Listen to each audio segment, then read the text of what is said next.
بسم الله الرحمن الرحيم أفمن يخلق كمن لا يخلق أفلا تذكرون وإن تعدوا نعمة الله لا تحصوها إن الله لغفور رحيم والله يعلم ما تسرون وما تعلنون والذين يدعون من دون الله لا يخلقون شيئا وهم يخلقون أموات غير أحياء وما يشعرون أيان يبعثون إلهكم إله واحد فالذين لا يؤمنون بالآخرة قلوبهم منكرة وهم مستكبرون لا جرم أن الله يعلم ما يسرون وما يعلنون إنه لا يحب المستكبرين وإذا قيل لهم ماذا أنزل ربكم قالوا أساطير الأولين ليحملوا أوزارهم كاملة يوم القيامة ومن أوزار الذين يضلونهم بغير علم ألا ساء ما يزرون قد مكر الذين من قبلهم فأتى الله بنيانهم من القواعد فخر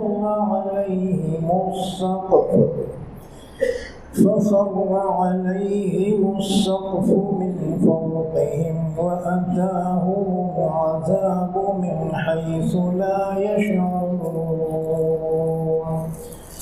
ثم يوم القيامة يخزيهم ويقول أين شركائي الذين كنتم تشاقون فيهم قال الذين أوتوا العلم إن الخزي اليوم والسوء على الكافرين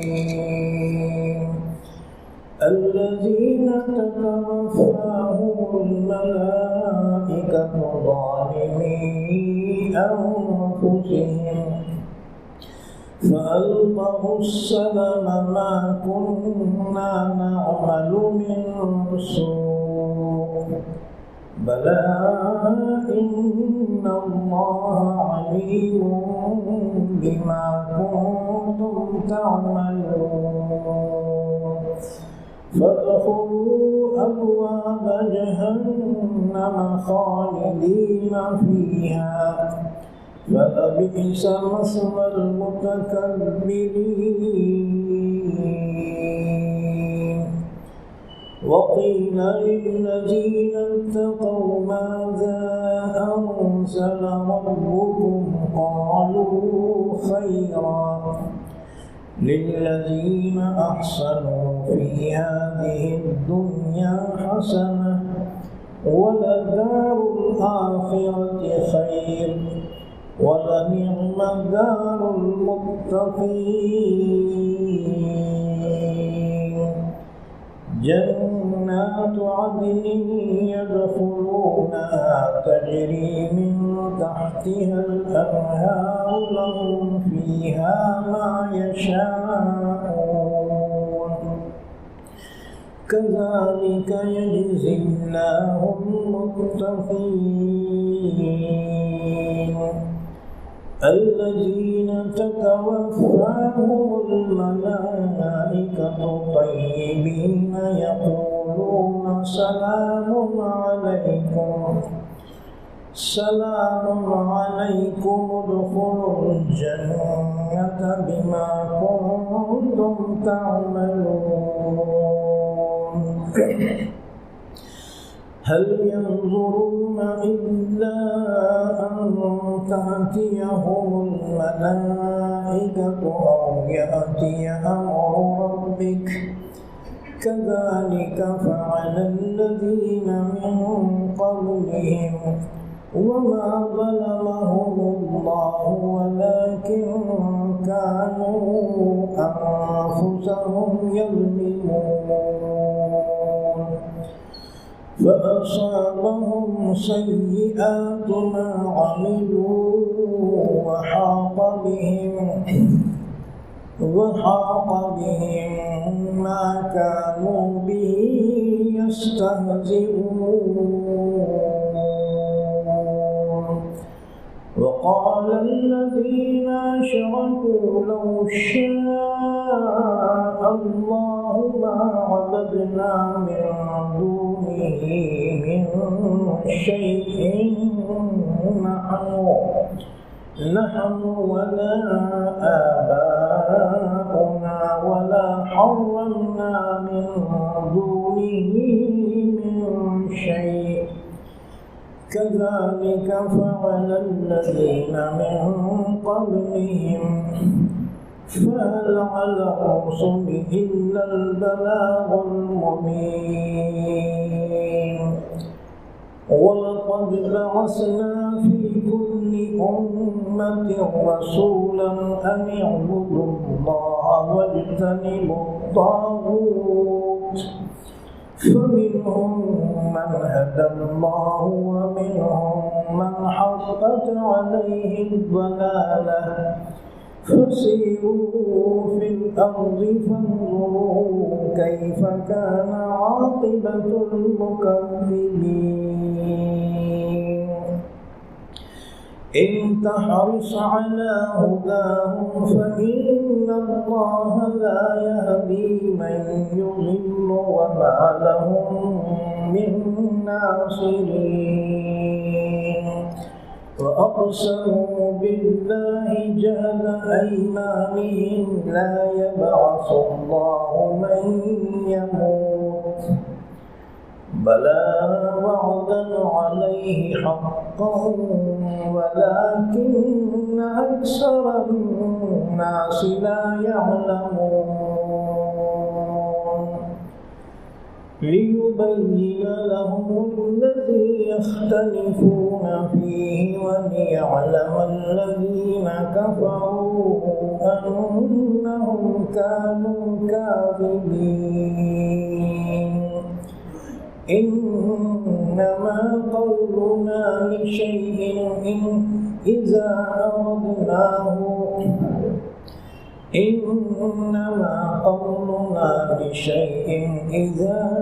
أردناه أن نقول له كن فيكون والذين هاجروا